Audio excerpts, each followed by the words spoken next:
Nah, dari situlah awal saya mulai meragukan agama Kristen, sampai kemudian Allah memberikan hidayah kepada saya dengan proses 3 tahun saya membandingkannya. Nah,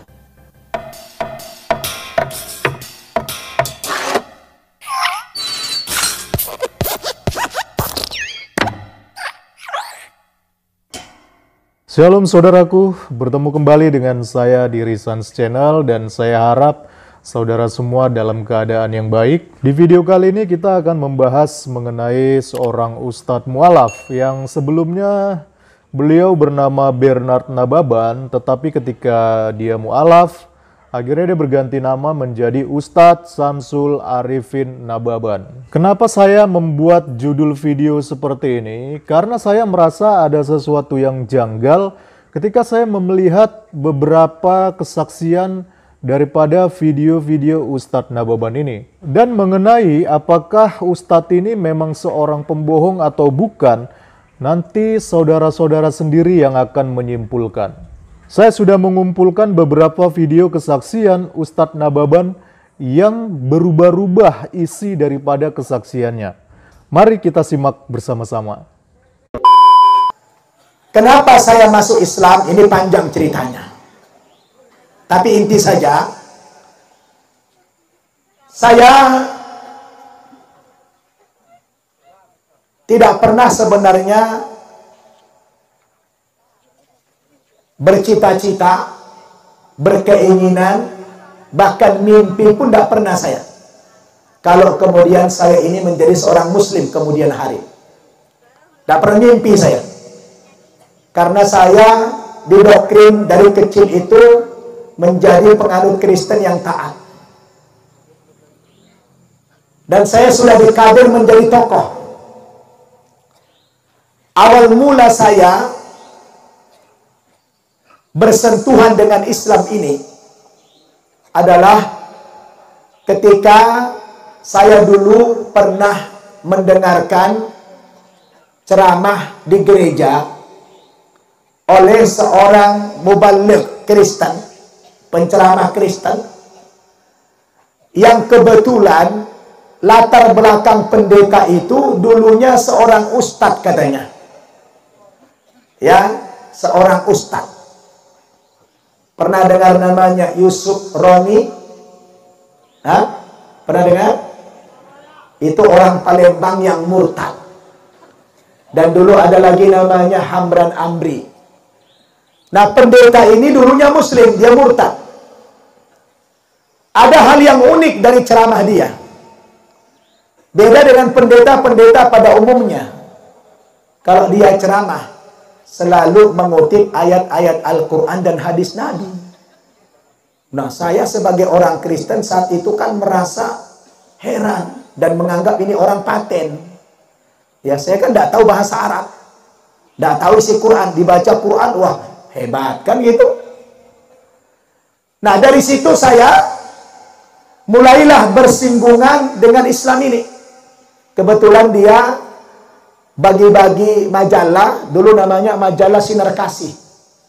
Jadi mereka bikin majalah Sinar Kasih, yang mana isi majalah ini banyak memuat ayat-ayat Al-Quran dan hadis Nabi yang diselewengkan maknanya. Ya. Nah, dari situlah saya mulai bersentuhan dengan agama Islam. Lalu dari keseringan mendengarkan ceramah-ceramah itu membuat saya senang dengan ilmu-ilmu perbandingan agama. Maka saya cobalah pergi ke toko buku, beli buku perbandingan agama. Nah, kebetulan buku perbandingan agama yang saya baca itu pengarangnya namanya B. Arifin dari Surabaya. Ya, dari Surabaya. Nah, tapi uniknya antara buku yang saya baca dari orang Islam dengan majalah yang saya baca yang dikarang pendeta-pendeta murtad ini, itu beda. Saya melihat lebih objektif buku yang dikarang orang Islam. Karena orang Islam ketika membuat buku itu, dalilnya itu semua terang, ada dalam Injil. Dia bawa Injil. oh ada di Injil ini ayat sekian, pasal sekian itu ada. Ketika saya cross check, itu semuanya benar. Nah, dari kritik-kritik itulah Pak Haji Dendi, ya, saya coba terus meng-cross check, menghubungkan antara ayat-ayat yang disebutkan dalam Injil itu. Saya cek, oh ternyata semuanya benar. Nah, dari situlah awal saya mulai meragukan agama Kristen, sampai kemudian Allah memberikan hidayah kepada saya dengan proses 3 tahun saya membandingkannya. Nah, begitu ceritanya Pak Haji, panjang tapi saya nggak bisa cerita panjang-panjang.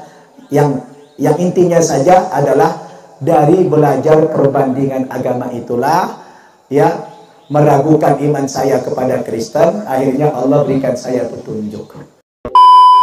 Nah, saudara-saudaraku, di video yang pertama tadi yang sudah kita saksikan, di sini Ustadz Nababan menceritakan bahwa awal mula dia tertarik dengan Islam karena dia mendengarkan ceramah dari seorang pendeta yang juga seorang murtadin, yang pada waktu itu mereka ceramah di gerejanya. Itu ada pendeta Yusuf Roni dan juga Hamdan Amri. Dari situ, Ustadz Nababan mendapatkan majalah dari pendeta, dan kemudian majalah ini ia bandingkan dengan buku yang ia terima, yaitu ada buku yang katanya buku Islam ini ya. Dan ketika ia mempelajari dan membandingkan keduanya, akhirnya ia mulai meragukan kekristenan dan mulai meragukan Alkitab. Nah, saudara-saudaraku, itu tadi adalah cerita dari video kesaksian Ustadz Nababan yang pertama. Sekarang kita lihat lagi ada video yang lain. Kita akan dengarkan lagi sama-sama kesaksiannya.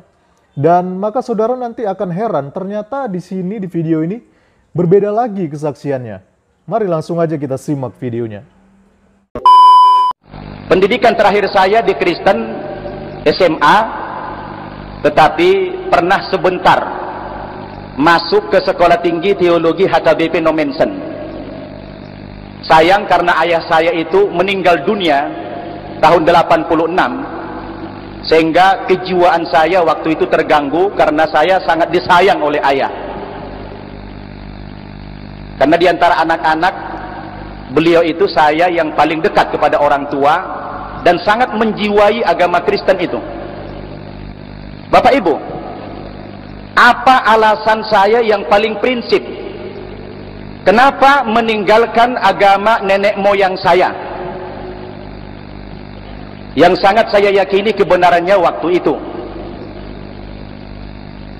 Kalau Pak Insan Mokoginta tadi banyak terpengaruh ketika beliau mendalami Alkitab, sehingga Alkitab itu merupakan sumber hidayah bagi beliau menjadi Muslim.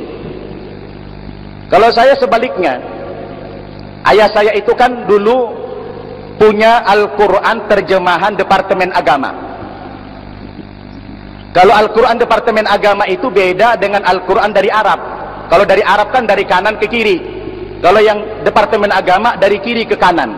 Jadi surat Al-Baqarah itu berada di sebelah kiri, seperti buku biasa.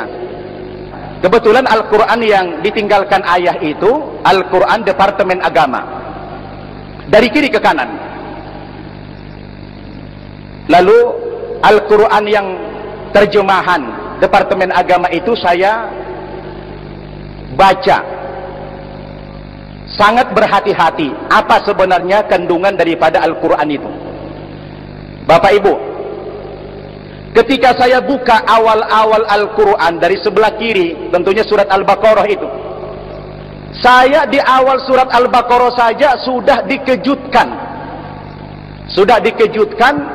oleh bunyi ayat. Kalau dulu terjemahannya saja yang saya tahu, tapi kalau sekarang alhamdulillah Arabnya udah tahu saya. Bunyinya begini: fawailul lilladzina yaktubunal kitaba biaydihim thumma yaquluna hadza min indillah liyashtaru bihi thamanan qalila. Peringatan juga rupanya ini. Fawailul lahum mimma katabat aydihim wa wailul lahum mimma yaksibun. Terjemahannya begini: Al-Qur'annya orang Islam berkata, kata Allah, kecelakaan besarlah atas orang-orang yang telah menulis Alkitab dengan tangan-tangan mereka sendiri. Lalu mereka mengatakan ini dari sisi Tuhan, tapi Al-Quran mengatakan tidak. Alkitab itu sudah ditulis oleh tangan manusia. Diulangi lagi oleh Quran, kecelakaan besarlah atas orang-orang yang menulis Alkitab dengan tangan mereka sendiri, dan kecelakaan besarlah atas orang-orang dari apa yang mereka usahakan sendiri. Saya kan sebagai umat Kristiani kaget baca ayat ini. Baru lagi di awal-awal ayat 79 surat Al-Baqarah sudah memprotes Alkitab. Karena ini sudah merupakan bukti, akhirnya saya pun ikhlas saya meninggalkan agama Kristen. Panjang sebenarnya, tapi karena sudah di-cut ini, saya minta tadi 30 menit. Akhirnya saya mengikrarkan 2 kalimat syahadat tanpa sedikit pun ragu terhadap agama Islam itu. Nah, teman-teman, kalau di video ini bedanya Ustadz Nababan mengaku mulai tertarik mengenal Islam setelah membaca Al-Quran milik bapaknya yang versi terjemahan Departemen Agama. Jadi kalau kita bandingkan dari video pertama tadi dan juga video kedua, maka kesaksiannya sudah tidak konsisten. Dan ternyata teman-teman, tidak berhenti sampai di situ. Ada lagi nih video yang saya temukan yang ternyata juga kisahnya juga ada sedikit perbedaan. Mari langsung aja kita cek videonya. Menjadi seorang pendeta adalah harapan kedua orang tuanya, bermula dari rencana melakukan misi di perkampungan Muslim, berlanjut pada memenuhi tawaran dialog dengan para tokoh masyarakat Muslim, namun akhirnya kehendak Allah Subhanahu wa Ta'ala mengantarkan Bernard Nababan pada hidayah Islam. Bahkan ia akhirnya menjadi juru dakwah dalam agama Islam. Saya lahir di Tebing Tinggi, Sumatera Utara 10 November 1966. Saya anak ketiga dari 7 bersaudara. Kedua orang tua memberi saya nama Bernard Nababan. Ayah saya adalah seorang pendeta gereja HKBP Huria Kristen Batak Protestan di Sumatera Utara. Sedangkan ibu seorang pemandu lagu-lagu rohani di gereja. Sejak kecil kami mendapat bimbingan dan ajaran-ajaran Kristiani. Orang tua saya sangat berharap salah seorang dari kami harus menjadi seorang pendeta. Sayalah salah satu dari harapan mereka. Kemudian saya disekolahkan di lingkungan yang khusus mendidik para calon pendeta, seperti Sekolah Pendidikan Guru Agama PGA Kristen, lalu berlanjut pada Sekolah Tinggi Teologi STT Nomensen, yaitu sekolah untuk calon pendeta di Medan. Di kampus STT ini saya mendapat pendidikan penuh. Saya wajib mengikuti kegiatan seminari. Kemudian saya diangkat menjadi evangelis atau penginjil selama 3 tahun 6 bulan pada gereja HKBP. Sebagai calon pendeta dan penginjil pada Sekolah Tinggi Teologi, saya bersama beberapa teman wajib mengadakan kegiatan di luar sekolah seperti KKN, kuliah kerja nyata. Tahun 1989, saya diutus bersama beberapa teman untuk berkunjung ke suatu wilayah. Tujuan kegiatan ini selain untuk memberi bantuan sosial kepada masyarakat, khususnya masyarakat Muslim, juga untuk menyebarkan ajaran Injil. 2 prioritas inilah yang menjadi tujuan kami berkunjung ke perkampungan Muslim. Memang sebagai penginjil kami diwajibkan untuk itu, sebab agama kami, Kristen, sangat menaruh perhatian dan mengajarkan rasa kasih terhadap sesamanya. Dalam kegiatan ini, saya sangat optimis. Namun sebelum misi berjalan, saya bersama teman-teman harus berhadapan dulu dengan para pemuka kampung.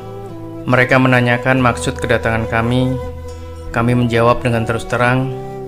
Keterus-terangan kami ini oleh mereka, tokoh masyarakat, dijawab dengan ajakan berdialog.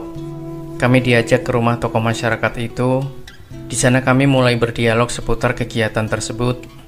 Tokoh masyarakat itu mengakui tujuan kegiatan kami tersebut sangat baik, namun ia mengingatkan agar jangan dimanfaatkan untuk menyebarkan agama.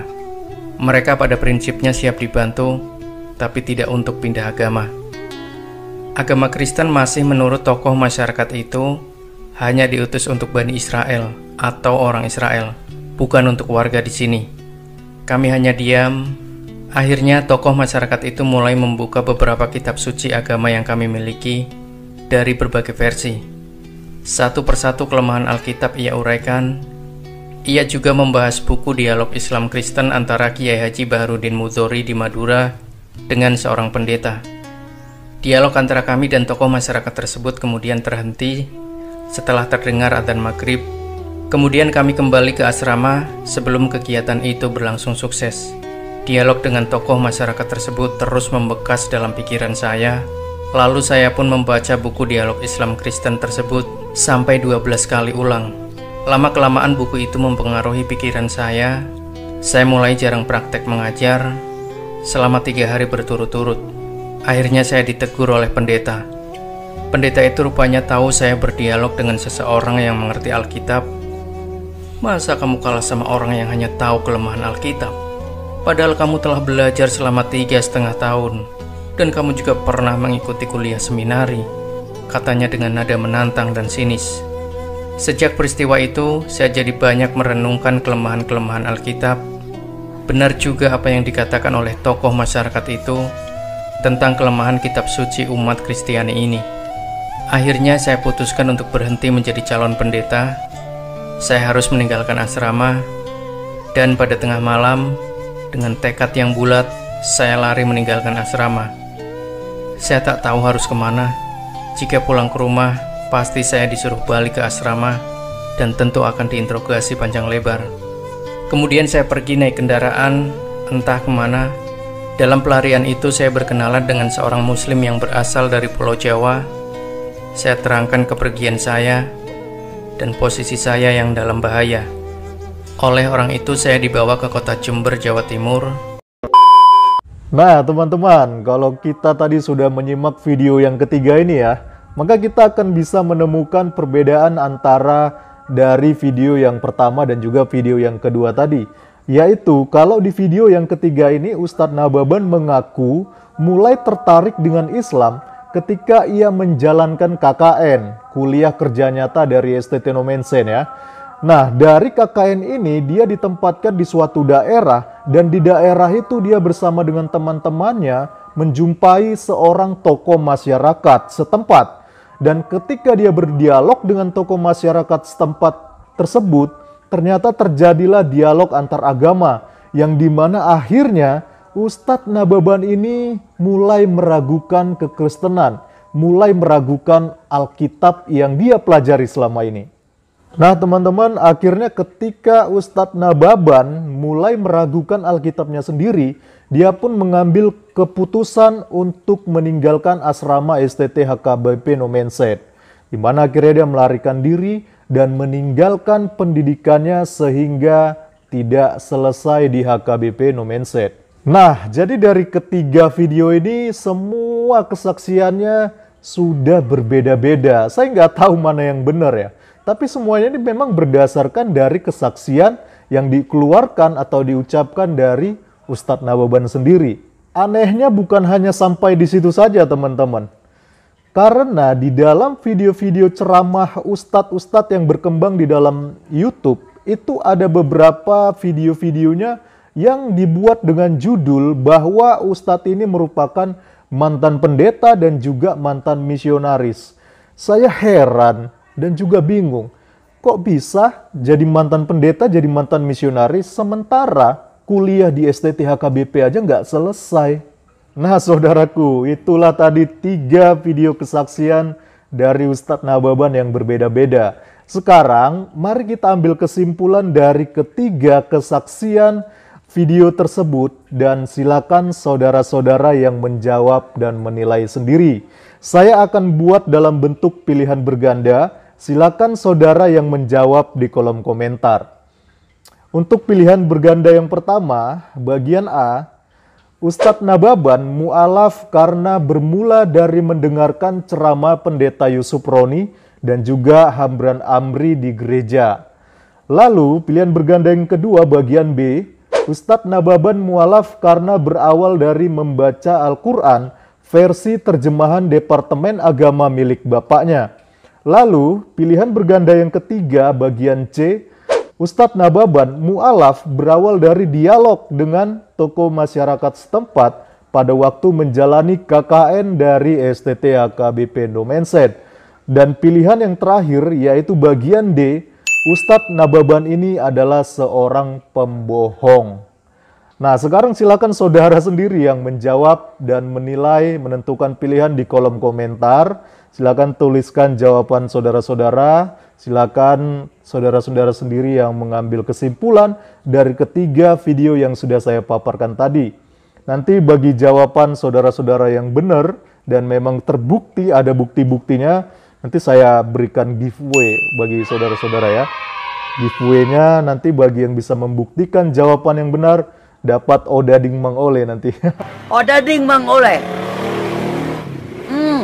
Rasanya seperti Anda menjadi Iron Man. Terima kasih sudah menonton video ini. Tuhan Yesus memberkati. Shalom.